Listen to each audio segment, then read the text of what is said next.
மீண்டும் உங்களை நாம் சந்திப்பதில் மிக்க மகிழ்ச்சி அடைகின்றோம். நான் இலங்கையில் இருந்து பதுளை போதனா வைத்தியசாலையில் இருந்து வைத்தியர் கிருஷான் வேதநாயகம். இன்று நாங்கள் சிறுவர்களுக்கு ஏற்படுகின்ற காய்ச்சலுடன் ஏற்படுகின்ற வலிப்பு என்பதை பற்றி பார்ப்போம். அதை நாங்கள் ஃபிப்ரைல் கன்வல்ஷன் அல்லது ஃபிப்ரைல் ஃபிட் என்று சொல்லுவோம். இந்த காய்ச்சலுடன் ஏற்படுகின்ற வலிப்பானது சிறு பிள்ளைகளுக்கு அவர்களுடைய வயது 6 மாதத்தில் இருந்து 6 வருடங்கள் மட்டும் இருக்கின்ற காலப்பகுதியிலே ஏற்படலாம். எனவே பிள்ளையினுடைய வயது 6 மாதத்தில் இருந்து 6 வருடங்கள் மட்டும் இருக்கின்ற காலப்பகுதியிலே வயசிலே அவர்களுக்கு இந்த காய்ச்சல் வந்தவுடன் அல்லது காய்ச்சல் கூடினவுடன் பிள்ளைகளுக்கு வலிப்பு வரலாம். என்ன நடக்கிறது என்றால், எங்களுடைய மூளையிலே மிக முக்கியமாக எங்களுடைய உடலினுடைய வெப்பநிலையை கட்டுப்படுத்துகின்ற பகுதி ஹைப்போதலமஸ் என்ற ஒரு பகுதி. எனவே இந்த ஹைப்போதலமஸின் ஊடாக எங்களுடைய இரத்தம் போகின்ற போது ஏதோ ஒரு காரணங்களின் காரணமாக இரத்தத்தினுடைய சூடு வெப்பநிலை கூடுதலாக இருந்து அந்த வெப்பநிலையை இந்த ஹைப்போதலமஸிலே இருக்கின்ற வெப்ப உணர்வு வங்கிகள் என்று சொல்லுவோம், தெர்மோ ரெகுலேட்டர்ஸ் என்று சொல்லலாம். இந்த வெப்பத்தை உணர்கின்ற அந்த பொருட்கள் உடனடியாகவே அதை பார்த்து உடலினுடைய வெப்பநிலை கூடிவிட்டது என்பதை அறிந்து அதன் பிற்பாடு பலதரப்பட்ட உடல் செயற்பாடுகளை மேற்கொண்டு உடலினுடைய வெப்பநிலையை குறைக்க பார்க்கின்றது. இதுதான் சாதாரணமாக எங்களுடைய உடலிலே ஏற்படுகின்ற வெப்பத்தினுடைய சமநிலை, ஈக்விலிபிரியம் என்று சொல்லலாம். ஆனால் ஏதோ ஒரு காரணத்தினால், உதாரணமாக இரத்தத்திலே இருக்கின்ற பாக்டீரியாவினுடைய தாக்கம் கூடி அந்த பாக்டீரியாவிலிருந்து வெளியேறுகின்ற நச்சு பொருட்கள் டாக்ஸின்ஸ் இரத்தத்திலே இருக்கின்ற சூட்டை நாங்கள் கூட்டுகின்ற போதுதான் இந்த ஹைப்போதலமஸின் ஊடாக இந்த வெப்பநிலையை கட்டுப்படுத்த முடியாத நிலை ஏற்பட்டு அதன் காரணமாக இந்த மூளையினூடாக செல்லுகின்ற இரத்தங்கள் வெப்பமாக சென்று இதன் காரணமாக மூளை வெப்பமாகி என்ன செய்கின்றது, வெப்பமாக உடனே என்ன செய்கிறது, மூளையிலே இருந்து வருகின்ற நரம்புகள் எல்லாம் மிக வேகமாக வேலை செய்து அந்த நரம்புகளிலே வருகின்ற அந்த கணத்தாக்கங்கள் எல்லாம் வேகமாக வந்து எங்களுக்கு இந்த வலிப்பு அல்லது கன்வல்ஷன் அல்லது ஃபிட் ஏற்படுகிறது. எனவே மூளையிலிருந்து வருகின்ற இந்த நரம்பு கணத்தாக்கங்கள் எல்லாம் வேகமாக வருகின்ற போது எங்களுடைய உடலில் இருக்கிற கை கால் அவயவங்களுக்கு எல்லாம் மிக வேகமாக இந்த நரம்பு கணத்தாக்கம் வந்து அதன் மூலமாக என்ன நடைபெறுகிறது என்றால் இந்த வலிப்பு அல்லது ஃபிட் ஏற்படுகிறது. எனவே நான் முதலிலே சொன்னது போல ஒரு பிள்ளையினுடைய வயது 6 மாதத்தில் இருந்து 6 வருடங்கள் மட்டும் இந்த வலிப்பு ஏற்படலாம். எனவே ஒவ்வொரு தாயும் ஒவ்வொரு தகப்பனும் அதாவது பெற்றோர் தங்களுக்கு ஒரு பிள்ளை பெற்ற பிற்பாடு இந்த பிள்ளையினுடைய உடல் வெப்பநிலையை கட்டுப்பாட்டுக்குள் வைத்திருப்பதை முக்கியமாக கவனித்து கொள்ள வேண்டும். இது அனைவருமே தெரிந்திருக்க வேண்டும். எனவே பிள்ளை பெறுகின்ற போது சொல்வார்கள், பிரேசில் நாட்டிலே அங்கு பிள்ளை பெற்ற ஒரு தாயை போய் பார்க்கின்ற போது ஒரு ஃபுட்பாலை பரிசாக கொடுப்பார்களாம்.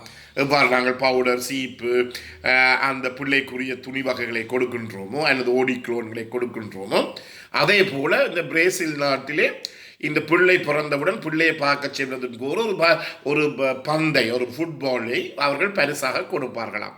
அதே போல ஒவ்வொரு வீடுகளிலும் பிள்ளைகள் பிறந்த இடங்களிலே கட்டாயமாக உடல் சூட்டை அறிகின்ற உடல் வெப்பமானியானது இருக்க வேண்டும். எங்களை போன்ற 3வது உலக நாடுகளிலே இன்னும் அந்த நடைமுறை என்பது மிகவும் ஒரு அரிதான விடயமாகத்தான் இருக்கின்றது. எவ்வளவு சொல்லியும் பெற்றோர் கேட்பது கிடையாது. இதை முக்கியமாக உடல் வெப்பநிலை, இந்த உடல் வெப்பமானியானது பல நிலைகளிலே இருக்கின்றது. உண்மையாக நீங்கள் சொல்லலாம், சாதாரணமாக ஒரு உடல் வெப்பமானியானது ஒரு இந்த கை கமக்கட்டுக்களை வைத்து பார்க்கின்ற உடல் வெப்பமானி இருக்கின்றது. இவ்வளவோ உடல் வெப்பமானிகள் வந்திருக்கின்றது. உண்மையாக காதிலே வைத்து பார்க்கின்ற உடல் வெப்பமானி இருக்கின்றது. என்ன பார்த்தீர்கள் என்றால் அந்த உபகரணத்துக்கு கூட நான் உங்களுக்கு காட்டலாம் என்று விளைக்கிறேன். இது என்ன செய்கிறது என்றால் இது நெற்றியிலே வைத்து பார்க்கின்ற உடல் வெப்பமானி. இது நெற்றியில இருந்து பார்க்கின்ற உடல் வெப்பமானி. எனவே எத்தனையோ வகை வகையாக உடல் வெப்பநிலையை, உடல் சூட்டை அளக்கின்ற வெப்பமானிகள் எல்லாம் இப்போது உலகம் முழுவதும் கிடைக்கின்றது. எனவே உங்களுடைய பொருளாதார நிலைக்கேற்ப கட்டாயமாக சிறு பிள்ளைகள் பிறந்தால் பிறப்பதற்கு முதலே நாங்கள் என்ன செய்ய வேண்டி வைத்திருக்க வேண்டும்? உடல் வெப்பமானி வீட்டிலே இருக்க வேண்டும். இந்த உடல் வெப்பமானியை கொண்டு போய் ஒரு வைத்தியரிடம் காட்டுவீர்களாக இருந்தால், அல்லது ஒரு மருத்துவத்தாவது நர்ஸிடம் காட்டுவீர்களாக இருந்தால், அவர் எவ்வாறு இந்த உடல் வெப்பநிலையை நாங்கள் பரிசோதிக்க முடியும் என்பதை பற்றி அவர் உங்களுக்கு வடிவாக சொல்லி காட்டுவார். சாதாரணமாக எங்களுடைய சூடு 37 பாகை செல்சியஸிலும், அதே நேரத்தில் ஃபெரனைட் அளவில் எடுத்துக்கொண்டால் 98.4 98.4 ஃபெரனைட் அல்லது 37 பாகை செல்சியஸ். என்ன பிரச்சனை இருக்கின்றது என்றால், நாங்கள் வைத்தியசாலையிலே ஒரு பிள்ளையோ ஒரு நோயாளியோ வைத்து பார்க்கின்ற போது சாதாரணமாக 100 பாகை ஃபெரனைட்டுக்கு மேலே தான் நாங்கள் அதை காய்ச்சல் என்று அதை நாங்கள் குறிப்போம். ஆனால் நான் சொல்லுகின்ற அறிவுரை என்னவென்றால், வீடுகளிலே நீங்கள் வைத்திருக்கின்ற போது 98.4 பாகை ஃபெரனைட் அல்லது 37 பாகை செல்சியஸ் தான் அதற்குரிய சரியான அளவீடாக இருக்க வேண்டும். இதுக்கு கொஞ்சம் கூடினாலும் அதை நாங்கள் காய்ச்சல் என்று எடுக்க வேண்டும். இந்த காய்ச்சல் உடன் ஏற்படுகின்ற வலிப்பானது ஒவ்வொரு இடத்துக்கு இடம் மாறுபடும். உதாரணமாக ஒரு குளிர் பிரதேசத்தில் இருப்பவர், உங்களுக்கு தெரியும், குளிர் பிரதேசத்தில் இருப்பவர் அவருடைய வெளியிலே குளிராக இருக்கின்றபடியினாலே உடலினுடைய சூட்டை நாங்கள் ஒரு சமநிலையிலே வைத்திருப்பதற்கு இந்த மூளையிலே இருக்கின்ற இந்த ஹைப்போதேலமஸ் செயற்பட்டு அந்த தெர்மோஸ்டாட் எனப்படுகின்ற உடல் சூட்டு சமநிலையை கொஞ்சம் உயர்த்தி வைக்கும். அப்படி இருந்தால் தான் சுற்றாடலை விட எங்களோட உடல் சூடு கூடுதலாக இருக்கக்கூடியதாக இருக்கு. எனவே சாதாரணமாக இந்த குளிர் பிரதேசங்களில் இருப்பவர்களுக்கு கொஞ்சம் உடல் சூடு கொஞ்சம் அதிகமாகத்தான் இருக்கு. அந்த நிலைமையிலே ஒரு காய்ச்சல் ஏற்படுமாக இருந்தால் இப்படிப்பட்ட பிள்ளைகளுக்கு, எனவே குளிர் பிரதேசங்களில் வாழுகின்ற பிள்ளைகளுடைய உடல் சூடு மற்றவர்களை விட கொஞ்சம் கூட இருக்கின்றது.